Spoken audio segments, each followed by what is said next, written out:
Bonjour à tous, une nouvelle vidéo pour vous parler de la détection au Paris FC. Alors qu'est-ce que le Paris FC? En quelques mots, pour vous dire, il y a l'INF de Clairefontaine. Vous voyez ce que c'est? La Clairefontaine, c'est une ville. Non, c'est aussi un centre de formation des futurs grands joueurs. Il y a par exemple Kylian Mbappé, Blaise Matuidi, Thierry Henry qui sont passés par là-bas. Donc à l'INF, la génération de 2019, pour la génération de 2019-2020, il y a 3 membres du Paris FC qui sont dans la sélection de l'INF 2019-2020. Par exemple, pour vous donner un ordre d'idée, des jeunes du PSG qui sont là-bas, il n'y en a que un. Ah, eux, ils sont 3. Il y a eu un joueur du Paris FC qui est passé au Paris FC, un joueur de 16 ans, qui a été transféré à Manchester City pour 16 millions d'euros.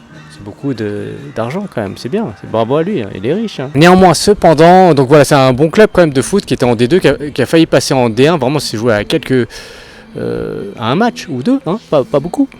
Et donc voilà, il faisait des détections pour découvrir les jeunes. Et mon fils, il a été, et franchement, déjà, première chose, c'est bien, c'est courageux, c'est fort de sa part. Je dis pas ça parce que c'est mon fils, mais vraiment, c'était le seul de son club à le faire.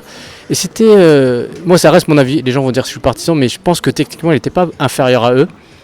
Il n'a pas été pris, il n'a pas été détecté, c'est comme ça, il faut accepter. Mais peu importe, c'est qu'au moins, il a eu le courage de le faire. Et techniquement, je pense qu'il était aussi fort qu'eux. Voilà, c'était pareil qu'eux. Mais ce qui lui a manqué, peut-être, je lui ai dit, hein, c'est qu'il avait peut-être moins envie que les autres. Il avait moins la niaque, il n'arrivait pas à se décontracter. Au début, il faisait des passes pour s'échauffer, il appuyait pas trop ses passes parce qu'il était un petit peu intimidé. Et après, il m'a dit que dès qu'il a vu qu'il y en a un qui est raté, ça l'a décontracté. Vous voyez, l'échec des autres vous donne de la force. Connaître son texte, c'est une bonne chose, mais connaître son texte sous pression, c'est autre chose. Faire une passe, c'est simple, tout le monde peut faire des passes, mais sous pression, quand tout le monde vous regarde, tout le monde vous juge, c'est pas pareil. Donc, essayez d'apprendre à vos textes pour le faire sous pression. Il faut avoir envie. Il y a des gens, je dis franchement, des fois il y a des élèves qui ont plus de talent que les autres, ils vont pas continuer vraiment. Tu vois, ça va être compliqué. C'est pas les meilleurs qui réussissent au sens premier du terme, mais des gens qui ont vraiment beaucoup plus de talent, même que les humoristes que vous voyez à la télé. Ils vont pas percer, ou au bout de 3 mois ils vont arrêter, ou 6 mois ils vont arrêter parce que ils sont pas très je sais pas, on va utiliser le terme, ils sont pas très agressifs dans le sens, ils n'ont pas envie à tout prix de réussir, c'est juste, ils font du stand-up parce que ça, je sais pas, ça les détend ou quoi. Et dès que c'est un peu concurrentiel, c'est dur à dire ce mot. Dès que c'est un peu concurrentiel, bah, ça les intéresse plus trop, ça les intéresse vraiment pas, cet aspect un peu vente malheureusement. Et pas des petits incidents, mais c'était un peu compliqué pour lui. Il n'a pas réussi à ce moment-là à s'imposer, mais ça va arriver. Hein. Et il y a des gens, il a 11 ans, c'est la catégorie d'âge 11 ans, et voilà, au niveau de la croissance, il y a des enfants qui sont vraiment tout petits à 11 ans. Ça ne veut pas dire qu'ils vont être petits plus tard, c'est qu'ils n'ont pas encore fait vraiment toute leur croissance, donc ils étaient vraiment tout petits, et ils se donnaient à fond, vraiment, ils se battaient sur chaque ballon, et je pense qu'eux, ils ont été pris, parce qu'ils se battaient sur chaque ballon, ils avaient plus d'envie. Et c'est peut-être ceux qui ont plus d'envie qui ont été détectés. Et bien c'est pareil dans le stand-up, des fois vous n'avez pas assez envie, et ben vous n'arrivez pas à vous faire détecter. Parce que vous jouez, vous ne donnez pas assez d'importance à ce que vous faites. Donnez d'importance à chaque phrase que vous faites, à chaque scène ouverte que vous faites. Et là, ça va payer. Là, ça va être bien. Vous êtes détecté par le Paris FC ou par une scène ouverte, peu importe. Et aussi, techniquement, il est meilleur. Et il le sait qu'il est meilleur quand il joue avec moi que quand il joue des fois dans des matchs un peu plus importants où il y a plus d'enjeux.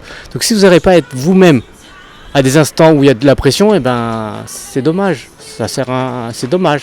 C'est pas que ça sert à rien, mais c'est un peu chiant, quoi. Si vous avez des super bonnes blagues, vous êtes super marrant, mais dès qu'il y a un peu de pression, vous stressez, vous durcissez, vous contractez, comme ça, c'est dommage.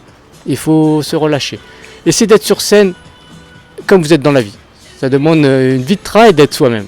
Et essayez de faire ça. Une dernière chose, le plus important, c'est que même si vous allez dire qu'il a échoué, mais les 99%, ils n'ont pas été détectés par le Paris FC, donc c'est pas un échec retentissant. Par rapport à cette anecdote, c'est que ça lui a apporté, il a compris ce que c'était de jouer sous pression, et ça l'a motivé, et ça lui a permis de voir que ça lui fait une expérience.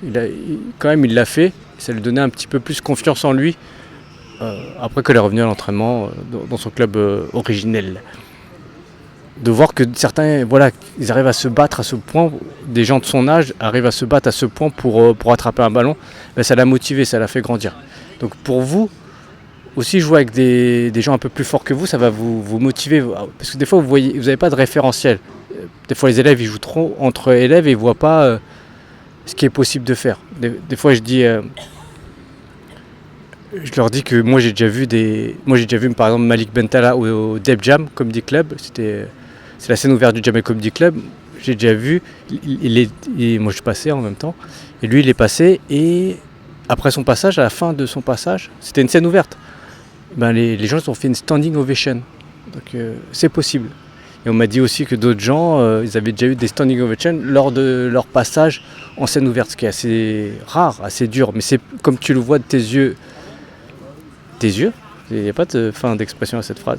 Quand tu les vois de tes yeux, ce genre de choses, eh ben, ça te motive, tu dis c'est possible de se comporter comme ça, c'est possible d'avoir ce niveau-là, et ça te donne plus envie. Quand vous restez trop entre vous, ben, vous n'avez pas de référentiel. C'est-à-dire que vous avez 3 rires, les autres ont 3 rires, vous pensez qu'on ne peut pas humainement faire plus. Eh bien si, on peut faire plus. Elle a aidé quand elle était à son cours normal de foot, eh ben, il était plus performant, il était plus agressif, c'était vraiment un gilet jaune quasiment.